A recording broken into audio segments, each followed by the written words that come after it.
করতে বলা হয়েছে, যেহেতু এজেন্ডার মধ্যে আছে। আপনারা এই আলোচনা শুনতে রাজি আছেন? কেন শুনতে রাজি? কারণ দাদা পীর সাহেব কেবলা এটাই বলেছিলেন যে ঈমান ও আকীদা নিয়েই কবরে যেতে হবে। ঈমান ও আকীদা যদি ঠিক না থাকে, নামাজও কাজে আসবে না, রোজাও কাজে আসবে না। একটু আগে শুনেছেন একটা রাতারাতি একটা ওই কোনো অপরিচিত, অজানা, অচেনা ব্যক্তি কাগজ রাত্রে ফেলে দিয়ে চলে গিয়েছে, এখানে আসতে নিষেধ করা হয়েছে। ভাই, আল্লাহ পাক বললেন, ইয়া আইয়ুহাল্লাযীনা আমানুত্তাকুল্লাহ, হে ঈমানদার গণেরা, তোমরা আমি আল্লাহ আমাকে ভয় করো। আর কি করো? ওয়াকুনু মা'আস সাদিকিন, সত্যবাদীদের দলভুক্ত হয়ে যাও। আমরা সত্যবাদীদের দলভুক্ত আছি না মিথ্যুকদের? আমরা সত্যবাদীদের দলভুক্ত আছি। আল্লাহ পাক বলেছেন, ফালা তাকউদ, তোমরা বসো না, একত্রিত হও না। কাদের সঙ্গে? ওই সমস্ত বেদাতি যারা, বেশরা যারা, আহলে সুন্নাতুল জামাতের মতাদর্শের খেলাফ যারা, তাদের সঙ্গে তোমরা উপবেশন করো না। এই বিষয় যখন তোমরা জেনে যাবে। আমার দাদা হুজুর পীর কেবলা রাহমাতুল্লাহ আলাইহি বেদাতীদের বিরুদ্ধে আলোচনা করতেন কিনা? দাদা পীর সাহেব কেবলা তিনি এই ফুরফুরা সিলসিলার আমাদের সকলের সারেতাজ। অনেকেই কালকে বলবেন ফুরফুরা শরীফ আহলে সুন্নাতুল জামাত বসিরহাট মাওলানাবাগ দরবার শরীফে সভা ডেকেছিল, তাদের এজেন্ডা ছিল বিভিন্ন বিষয়ের। ওখানে শুধু গীবত হয়েছে, পরচর্চা হয়েছে, পরনিন্দা হয়েছে। মাইকে গলাবাজারি করে বলবে অমুকের বিরুদ্ধে বলেছেন, তমুকের বিরুদ্ধে।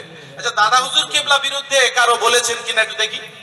এই বইটা লিখেছেন, এই যে আমরা যেখানে এসেছি, আমার দাদা পীরের অন্যতম শ্রেষ্ঠ হাতিয়ার খলিফা আল্লামা বশিরহাটি হুজুর রাহমাতুল্লাহ আলাইহির লেখা ফুরফুরা শরীফের ইতিহাস বা বিস্তারিত জীবনী দাদা পীর সাহেবের। এই কিতাবের 92 পৃষ্ঠায় লিখেছেন, হযরত পীর সাহেব সভা সমিতিতে বেদাতি পীর ও মৌলবীগণের দোষ প্রকাশ করাতো সাধারণ লোকদিগকে সাবধান করিয়া দিতেন। একবার জোরে বলা যাবে? তাহলে আমি বলবো না বন্ধ করে দেব? বলবো। তাহলে দাদা হুজুর কেবলা তিনি বলেছেন, বেদাতীদের চিহ্নিত করেছেন। আমি চিহ্নিত এই জন্য করব, আমরা জানি, এতদিন শুনে এসেছি। কি শুনেছি? আরে ভাই, আলেম বহু হবে, আলেম বহু আছেন এখানে। ইবলিস শয়তানও আলেম ছিল, এমন আলেম যে কিনা মুআল্লিমুল মালাকুত, ফেরেশতাদের উস্তাদ, সেই ইবলিস, সেও আলেম। এই একজন আলেম একটা বই লিখেছেন, বইটির নাম শিশু কিশোরদের প্রশ্নের জবাব। এই বইয়েতে লেখক বর্তমানে তিনি জেলবন্দি বাংলাদেশের এক মাওলানা সাহেব। নাম বলবো না চিনতে পেরেছেন? চিনে ফেলেছেন। বর্তমানে জেলবন্দি। উনি এই বইয়েতে লিখেছেন, একটু পড়ে শুনিয়ে দিই। উনি লিখছেন, প্রশ্ন হলো, নবুয়াত পেলেন গুনাহ করার পূর্বে না পরে? অর্থাৎ নবী আদম আলাইহিস সালাম নবুয়াত পেয়েছেন গুনাহ করার পূর্বে না পরে বলে উনি প্রশ্ন করেছেন।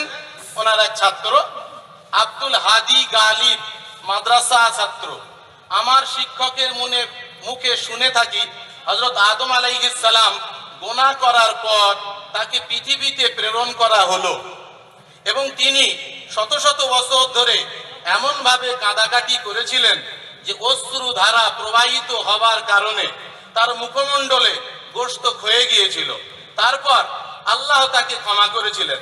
আমার প্রশ্ন হলো এসব কাহিনী সঠিক কিনা? আমার প্রশ্ন হলো এসব কাহিনী সঠিক কিনা?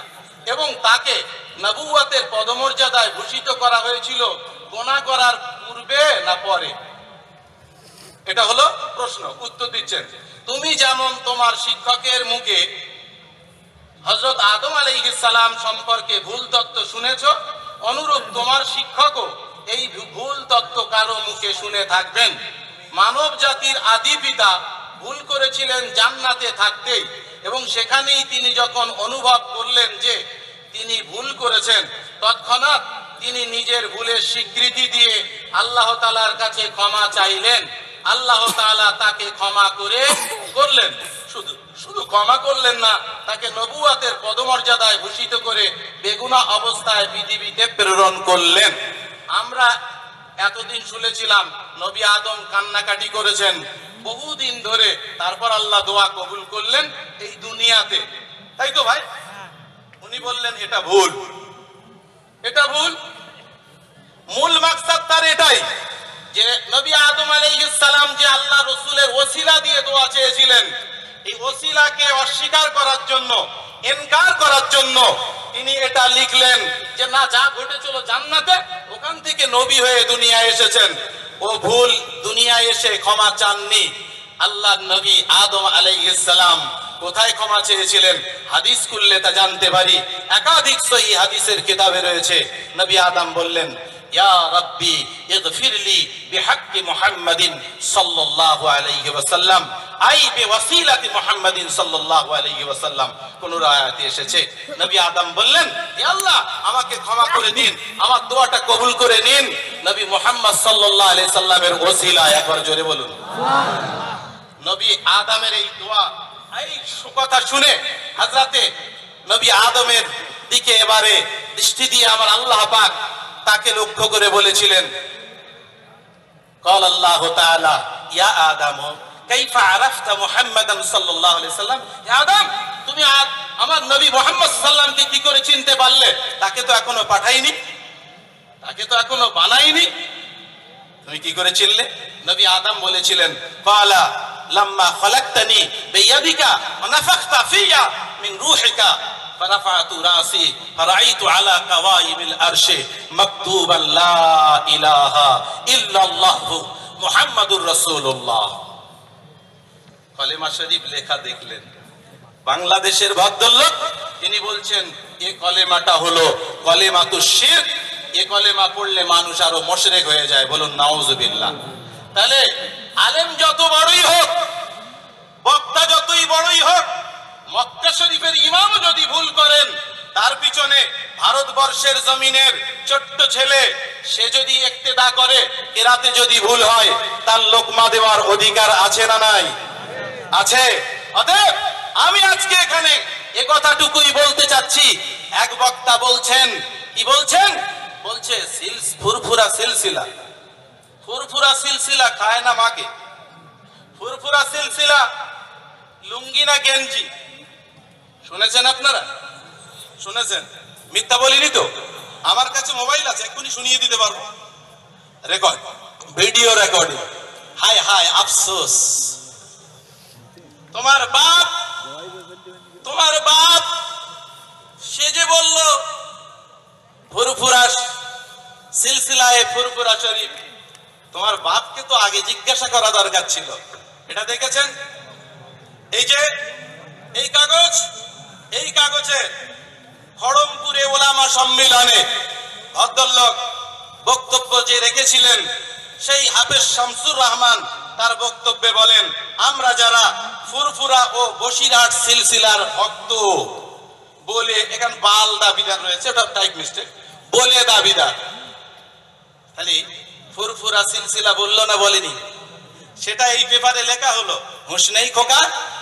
তোমার তো আগে হুঁশ করা দরকার ছিল যে আমি ইতিপূর্বে লিখে রেখেছি, আজ থেকে 10 বছর আগে, 10 বছর আগে এই পেপারে লিখলে, তাহলে তোমার বাপকে আগে ধরা দরকার ছিল।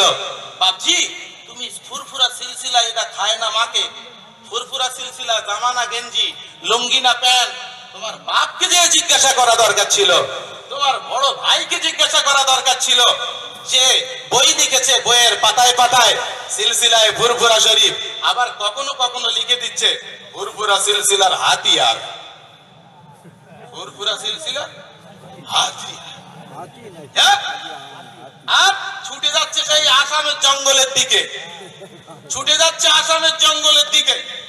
এই যে ভাই, তাহলে এই কথাটুকু তো বলতে হয়। বলছে দাদা হুজুর কেবলা তার জীবনে তিনি মুখ দিয়ে কখনো একবার সিলসিলায় ফুরফুরা শরীফ বলেছেন এমন প্রমাণ, অথেন্টিক প্রমাণ আমার নাই, বা কলমে লিখেছেন। একজন লামোজাহাবি ওয়াহাবি, সে প্রশ্ন করেছে আমার কাছে, বলছে তোমরা হানাফি হানাফি করো, ইমাম আজম তার জীবনে একবার তিনি বলেছেন আমার এটা মযহাবের নাম মযহাবে হানাফি, আমি মযহাবে হানাফি, তিনি কলমে লিখেছেন কোন কিতাবে? আমার মনে পড়ে গেল এই তো সেই ওয়াহাবিদের শেখানো বলি। তাহলে এখন যদি কেউ বলে ইমাম আজম তিনি তার জীবনে হানাফি শব্দ মুখে বলেননি, তিনি কোন কিতাবে লেখেননি, অথেন্টিক প্রমাণ নেই, এই কথাটাই শিখে ওয়াহাবিদের কাছ থেকে পুলিশ শিখে উগরে দিচ্ছে দাদা হুজুর কেবলা সিলসিলায় ফুরফুরা বলেছে। আরে নাদান, দাদা হুজুর কেবলা সিলসিলায় ফুরফুরা বলতে যাবে কেন? বলবেন তো যিনি শুয়ে আছেন, জোরে বলেন, ইনারা বলবেন। হানাফি তো তারাই বলবেন, ইমাম মুহাম্মদ বলবেন, ইমাম আবু ইউসুফ বলবেন যে এটা মাযহাবে হানাফি। বশিরহাট হুজুর কেবলা তিনি এই জীবনীতে, দাদা হুজুর কেবলার জীবনীতে লিখেছেন, দেখেন এইরূপ এই সিলসিলা পুরুষ পরম্পরায় হযরত মুহাম্মদ সাল্লাল্লাহু আলাইহি ওয়াসাল্লাম পর্যন্ত পৌঁছে গিয়েছে।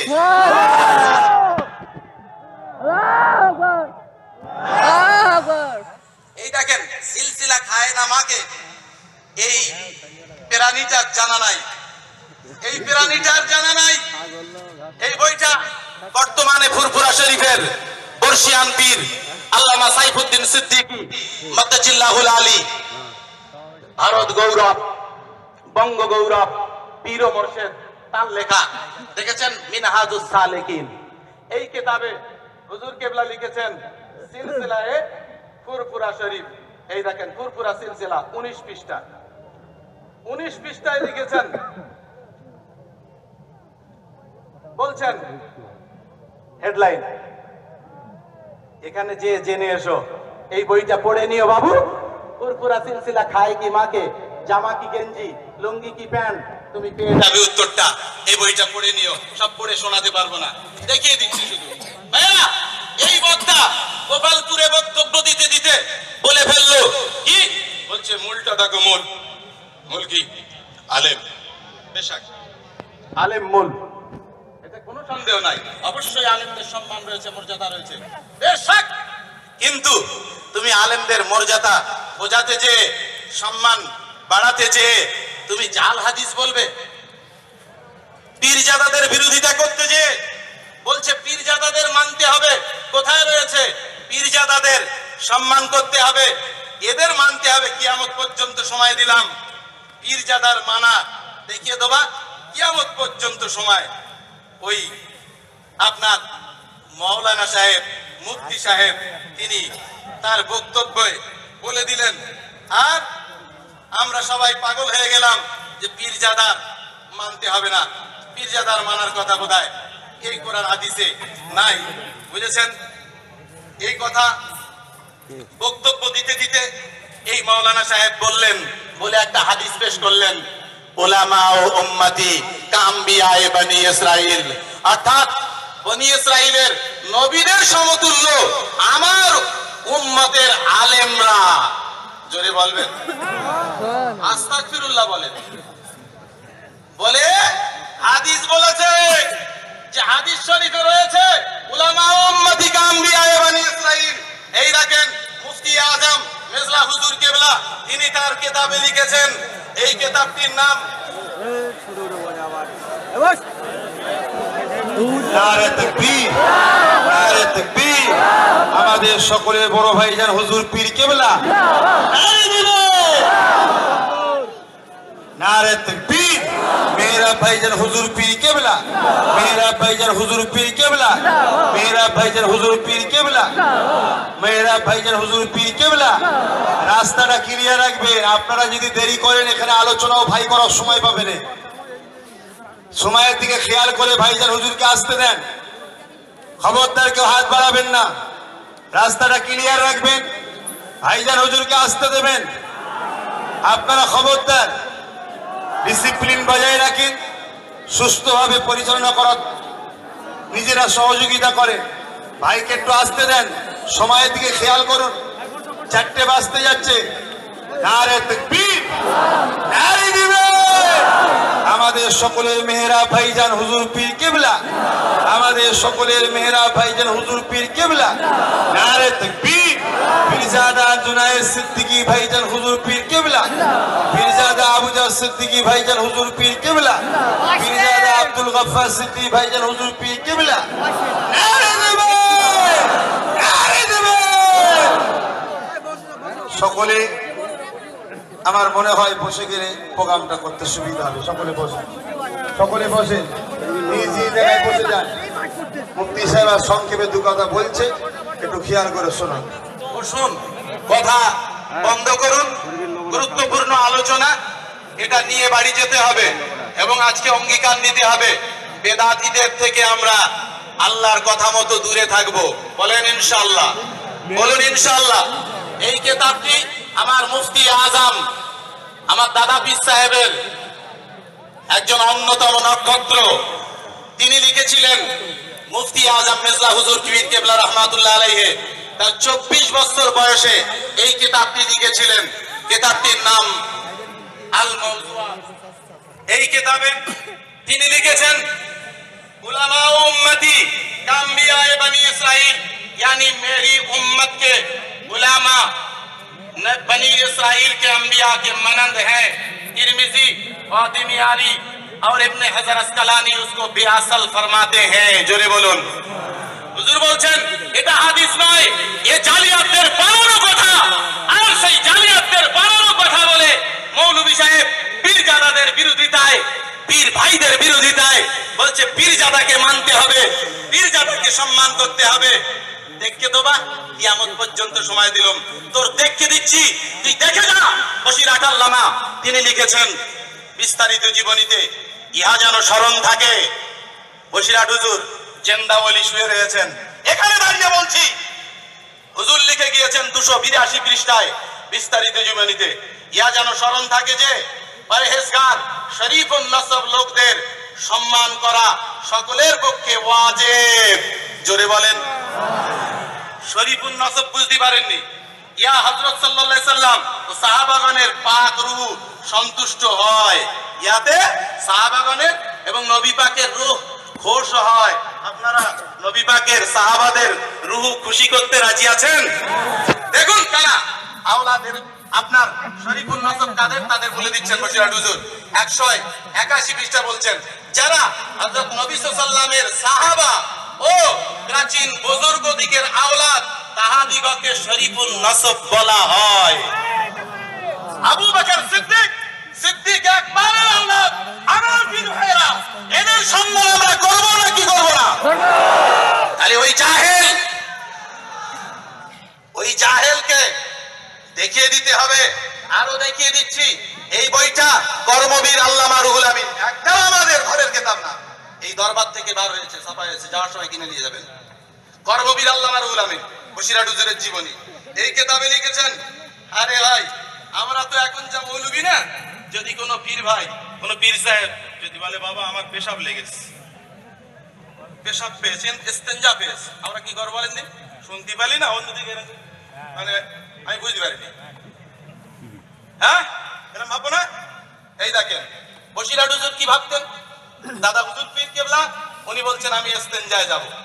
শোনেন একটুখানি, আমার হুজুর ভাইজান বলেছেন যেহেতু আপনাকে সময় বেশি দেব, সেইভাবে তৈরি হয়ে আসে বলতে হবে। আপনাদের অসুবিধা হয় না তো? কার কার অসুবিধা হচ্ছে হাত তোলেন দিন। সচেতন আছে, ঠিক আছে। এই দেখেন এই কর্মবীরে হুজুর লিখেছেন, মাইজউদ্দিন হামিদি সাহেব আমার দাদা পীরের খলিফা, বাংলাদেশের হযরত তিনি লিখে গিয়েছেন এই জীবনী বসিরহাট আল্লামা হুজুরের জীবনী। এতে লিখছেন, একদা যশোর জেলার মাগুরা মহকুমার, আচ্ছা অতটা পড়বো না, আরেকটু কমিয়ে দিই। তিনি যে শুধু পীর সাহেব কেবলাকে ভক্তি করিতেন তাহা নহে, পীর সাহেবের যে শুধু ভক্তি করতেন তা নয়, উনি যে কুলুকের ঢিলা আর পেশাবের পানিলে দাদা হুজুরের পেছনে গিয়ে দাঁড়িয়ে থাকতেন সেটা লিখেছেন, ওটা আর পড়লাম না। পীরের ভক্তি কাকে বলে দেখেন, তবে তো আল্লামা রুহুল আমিন আজ আমাদের বুকের মধ্যে, কি বলেন? হ্যাঁ শোনেন, হুজুর বলছেন তিনি যে শুধু পীর সাহেব কেবলাকে ভক্তি করিতেন তাহা নয়, তিনি মাননীয় পীরজাদা গণকেও অত্যন্ত শ্রদ্ধা করিতেন এবং লোকদিগকে শ্রদ্ধা করিবার জন্য আদেশ দিতেন। মাননীয় পীরজাদাগণ কোন সভায় উপস্থিত হইলে দেখা গিয়াছে যে মাওলানা সাহেব যদি বসিয়া থাকিতেন তাহা হইলে তাহাদের সম্মানের জন্য দণ্ডায়মান হইতেন বলে বলছেন হযরত বড় পীরজাদা, মানে বড় হুজুর পীর কেবলা, বর্তমান সাজ্জাদ নসিন ব্র্যাকেটে লিখেছেন, সভায় চেয়ারে বসিয়া আছেন, এই যে যেমন চেয়ারে হজ করছেন, চেয়ারে বসে বলছেন চেয়ারে বসিয়া আছেন, তদবস্থায় জনাব মাওলানা সাহেব বসিরহাট হুজুর, মাওলানা সাহেব শুধু মেম্বারের উপরে বসিয়া থাকিতেন, নিচে বসে থাকতেন। বড় হুজুর কেবলা বসিরহাট হুজুরের থেকে বয়সে বড় না, উনি 1310 সালে জন্মগ্রহণ করেছেন বড় হুজুর কেবলা, আর 1289 সালে জন্মগ্রহণ করেছেন বসিরহাট হুজুর। তাহলে হিসাব করলে পাবেন 21 বছরের ছোট বড় হুজুর কেবলা।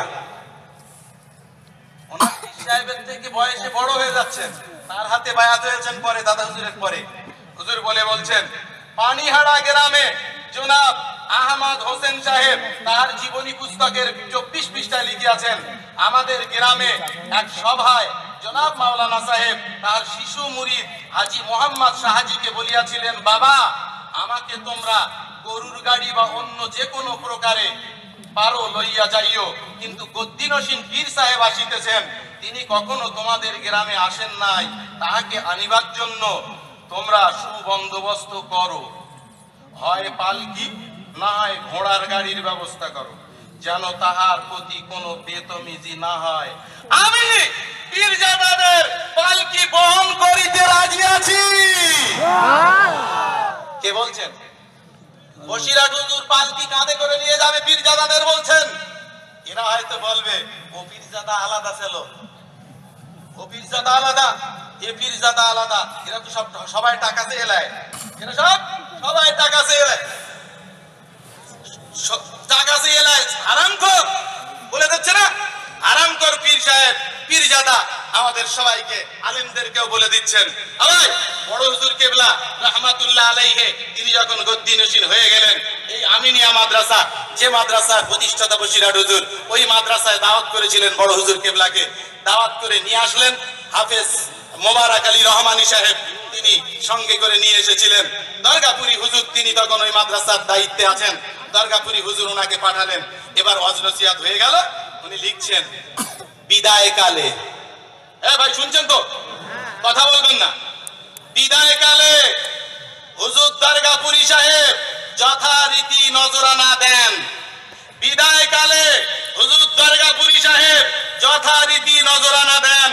পীর সাহেব ইশারায় আমাকে ডেকে ছোট্ট করে বলেন, পীর সাহেব ইশারায় আমাকে ডেকে ছোট্ট করে বলেন, কি বলেন? নজরানা আরো কিছু দিতে হবে। দরগাপুরি হুজুর তাই জেনে খুশি মনে তাকে বিদায় দিলেন। জোরে বলবেন সুবহানাল্লাহ। বড় হুজুর কেবলাকে তো এবার কি বলবে? ওসিয়াতনামা দেখায় বলে ইশারা ইঙ্গিতে, এই ওসিয়াতনামাটা পড়ে বোঝার যদি হিম্মত না থাকে, কালকে যাবি যে শিখে আসবি। বসিরহাট হুজুর কেবলা তিনি তার রক্ত পানি করে লিখে গিয়েছেন, কেতাবটার নাম বলে দিচ্ছি, খতম জিয়ারতের ওজরাতের মীমাংসা, সেখানে তিনি লিখে দিয়েছেন ওয়াজ নসিহত ইমামতি ইত্যাদি ধর্মীয় কার্য এই যখন স্থান সময় নির্ধারণ হয়ে যায়, সেই জায়গায় যে যখন করতে হয়, এই সময়ের বিনিময়ের জন্য চেয়ে নেওয়া চুক্তি করা সবটাই তখন মোয়া হয়ে যায়, আর মোয়া কাজে এই ধার্য চুক্তি জায়েজ হয়ে যায়। জোরে বলুন। এটা ইবাদতের জন্য নেন না, ইমামতি করেন মসজিদে, নামাজ পড়িয়ে সূরা ফাতিহা পড়বো আর একটা দুটো সূরা পড়বো, এক নামাজ পড়াবো আমার পেছনে 200-500 লোক, যাই নামাজ পড়বো, মাশাআল্লাহ। তাহলে সেই ইমামদের আমরা মাইনে দিই, তাই না? তাই তো? এই ইমামতি করে বেতন লওয়া সম্পূর্ণ হারাম, হানাফি মাযহাবে, সব মাযহাবে। ইমামতি করে টাকা লওয়া হারাম, এই নিয়ম সাহেব রেখে দেবেন। আরে হয় না, ইমাম সাহেবদের ওখানে ফতোয়া হয়ে গিয়েছে, উলামায়ে মুতাকাদ্দিমিন মুতাআখিরিন বলে দেয় যে ইমামতি নয়, ওই যে ফজরের নামাজ 5টার সময় পড়াতে হবে, জোহরের নামাজ 1:30টার সময় পড়াতে হবে, আসরের নামাজ 4টার সময় পড়াতে হবে। পায়খানা যদি লাগে 5 মিনিট আগে ঘড়ি ধরে তাড়াতাড়ি করে গিয়ে বাথরুম সেরে এসে আবার নামাজ পড়তে হবে। এই নির্দিষ্ট সময় দেওয়ার জন্য এই সময়ের বিনিময় হিসাবে ওখানে মাইনে বা ওজরাত গ্রহণ জায়েজ বলা হয়েছে। জোরে বলুন সুবহানাল্লাহ। তবে একটা কথা এই ফাঁকে বলে দিই, আমার সময় শেষ। আমার বলার অনেক কিছুই ছিল, বলতে পারলাম না। আল্লাহ চায় আরো বলবো পরে, আমরা সময় সুযোগ হলে। এই ইমাম সাহেব যাদেরকে এখন রেখেছেন, আর এই সরকার, বর্তমান সরকার এটা কি দিচ্ছে না, কি বলে, ভাতা। এই যেখানে ভাতা দেওয়া শুরু হয়েছে, অধিকাংশ জায়গায় মসজিদ কমিটি আর মাইনে দেয় না। ঠিক বলেছি? ওই মসজিদের মুসল্লিদের নামাজ হবে না, ওই মসজিদের মুসল্লিদের নামাজ হবে না। অবশ্যই ভাতা উনি নেবেন, ওটা সরকার সাহায্য করছেন। আর আপনারা যারা এলাকার মানুষ নামাজ পড়েন, অবশ্যই আপনারা যে বেতন তাকে দিতেন সেটা দেবেন। ওনাদের এই দুরবস্থার জন্যই সরকার এই ভাতার ব্যবস্থা করেছে। আমাদের ভাইজান তিনি বলেছেন ভাতা নয়, এটা বেতন চালু করতে হবে। রাজি আছেন? আগামী দিনে পশ্চিমবঙ্গে হয়তো মুসলমান কোন মুখ্যমন্ত্রী হবে না, তবে মুখ্যমন্ত্রী নির্বাচন করে দেওয়ার ক্ষমতা কাদের? জোরে বলেন।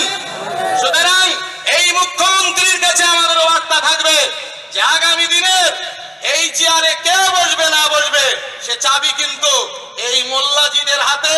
সুতরাং ইমাম সাহেবদেরকে ভাতা নয়, তাদের সাম্মানিক হিসাবে একটা বেতন দিতে হবে। এই পর্যন্ত আমি আমার সংক্ষিপ্ত আলোচনা ইতি করলাম। অনেক জাল হাদিসের ছড়াছড়ি আবারও ধরা গেলেন সেই বইকারাবি। ও ভাই বলছে কুলুবুল মুমিনিনা আরশুল্লাহ, হাদিসে কুদসিটি নাকি রয়েছে? বাপ রে বাপ। কিয়ামত পর্যন্ত সূর্য পূর্ব দিকে ওঠে, পশ্চিম দিকে ডোবে, একদিন পশ্চিম দিকে উঠবে। ওই পশ্চিম দিকে ওঠার আগ পর্যন্ত সময় দিয়ে গেলাম। মুফতি সাহেব কোন সহিহ হাদিসের কিতাবে এই উলামা উম্মতি বানি উলামা উম্মতি কামিয়া ইবনে সাহির আর কুলুবুল মুমিনিন আরশুল্লাহ, এই হাদিস সহিহ সনদ সহ সহিহ কিতাবের কোথায় আছে? বাবাজি দেখিয়ে দেবে। চ্যালেঞ্জ দিয়ে গেলাম, গত বছরেও দিয়েছি, এখনো উত্তর পাইনি। আর যদি বাবু ভুল হয়েছে মনে করো, তাহলে বলবো তওবা করো, তবে তওবা কিন্তু ঘরে ধরতে হবে না। প্রকাশ্য অন্যায় করলে প্রকাশ্য ক্ষমা চাইতে হয়। আমি গোপনে অন্যায় করলে আল্লাহর কাছে ক্ষমা চাইলে আল্লাহ মাফ করবেন, আর প্রকাশ্য অন্যায় করলে প্রকাশ্য ক্ষমা চাইতে হয়। মাইকে যেমন বলেছিলাম গোপালপুরে, অনুরূপ ভাবে মাইক খাটিয়ে আবার বলতে হবে, ভাই আমি আন্দাজি ওই গাঁজাখোরেরা গাঁজায় দম দেয়, চোখ দিয়ে ধোঁয়া বেরোয়, আর তখন তারা আল্লাহ ডাকে, কলবে আল্লাহ বসায়, ওইসব জাল হাদিস বলে।